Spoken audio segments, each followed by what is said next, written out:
Celebrating 30 years of phenomenal trend forecasting, 5 times a week, Monday through Friday. Here's Gerald Celente with today's trends in the news. Hi, this is Gerald Celente. It's Thursday, April 14th, 2016, and here are some of today's trends in the news. On the market front, a big day over there in Nikkei land over in Asia. Whew! Japanese markets, they were down for a couple of weeks and boy, bouncing right back. You know, on the good news of, the yen is getting weaker. Yay! We'll export more. You know that line, right? Of course not. It's not going to make much of a difference because, as we keep showing from the data and the reports from other people besides us, there is a global slowdown.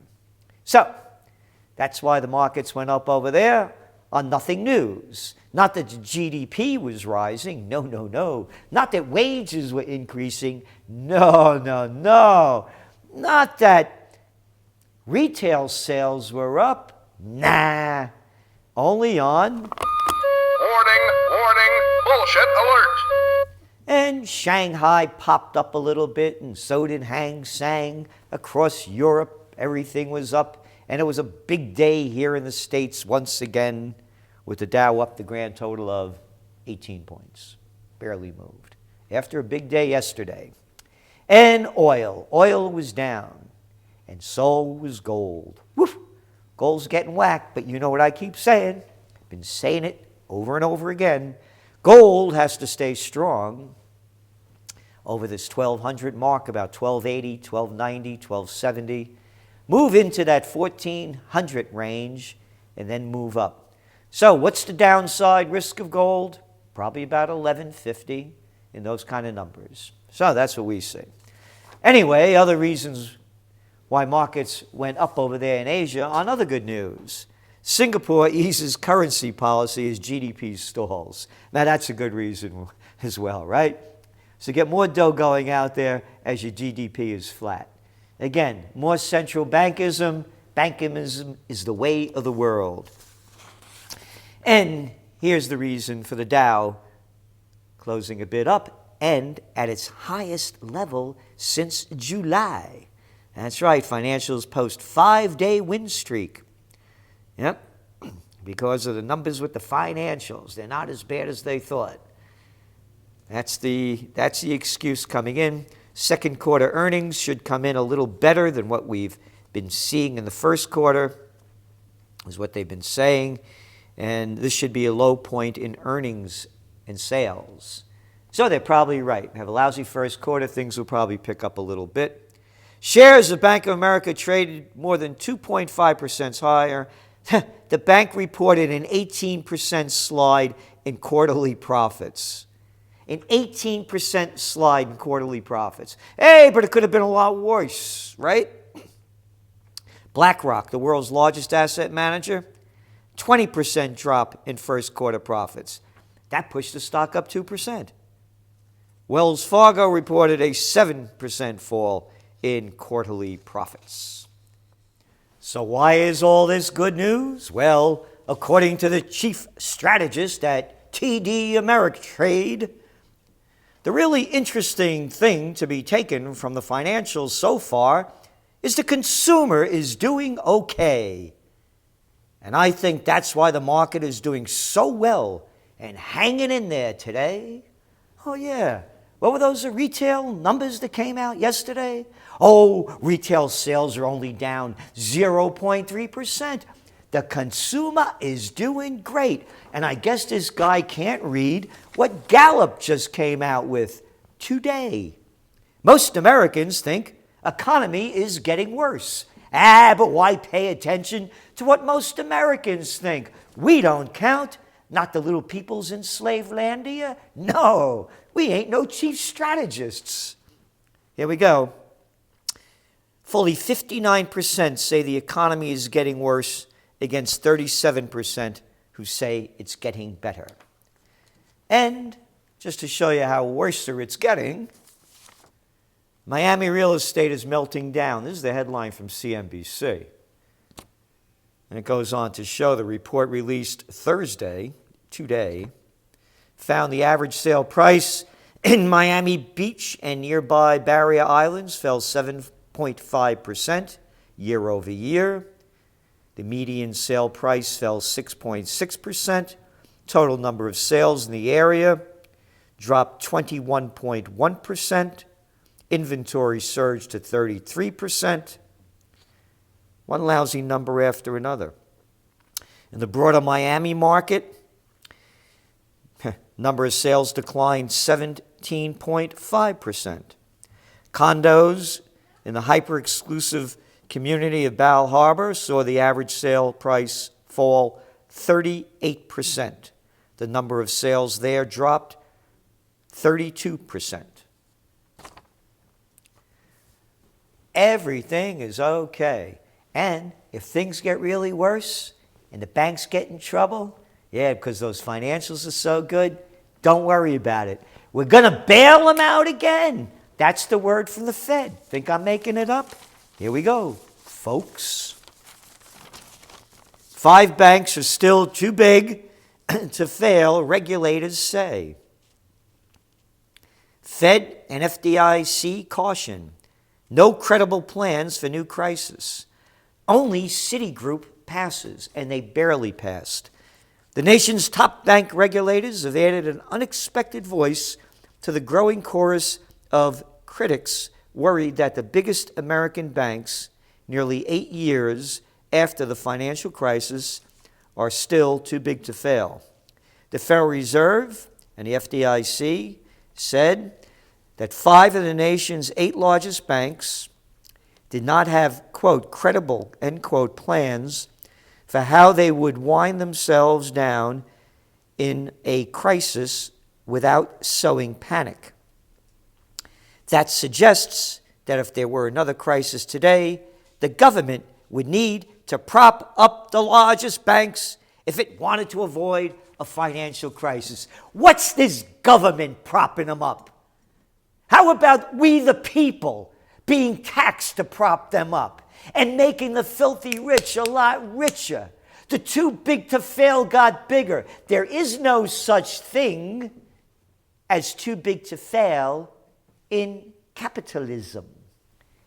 The merger of state and corporate powers, according to Mussolini, and we don't have to parse words here because people like to, let's keep it straight, is called fascism.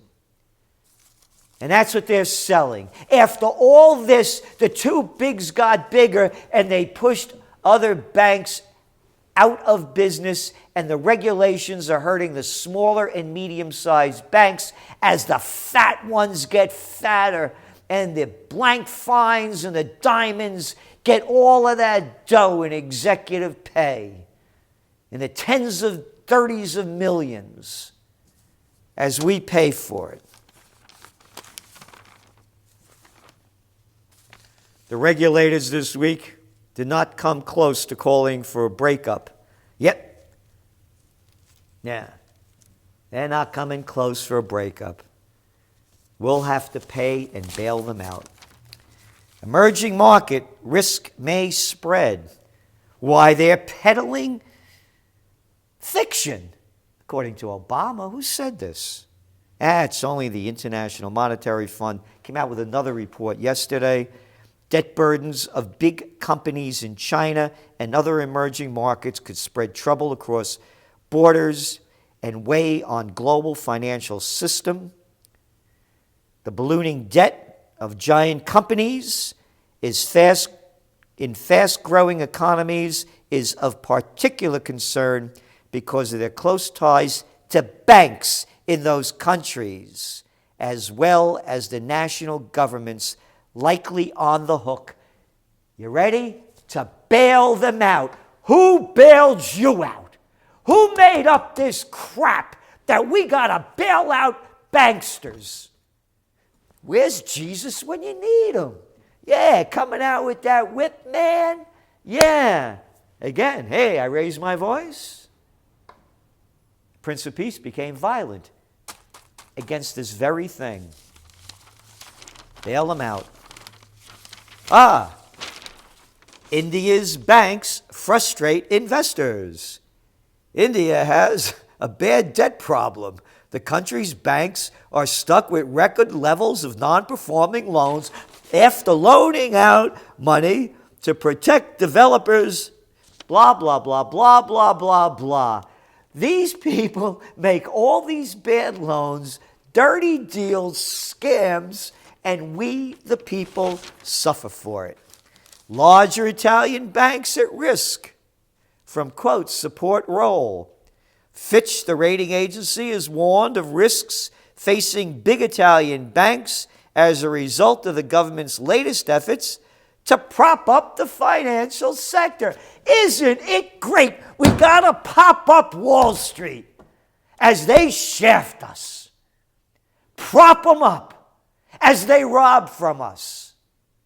Where's the outrage? How much longer can this go on? Hey, as long as they can get away with it, that's how long. The FTSE Italia All Shares Bank Index is down nearly 31% this year. Fitch warned of, quote, considerable contingency risks facing large banks because they were continuously being called upon to support the government's efforts to prop up the country's weaker banks to preserve financial stability. They always got an excuse. Whether it's preserving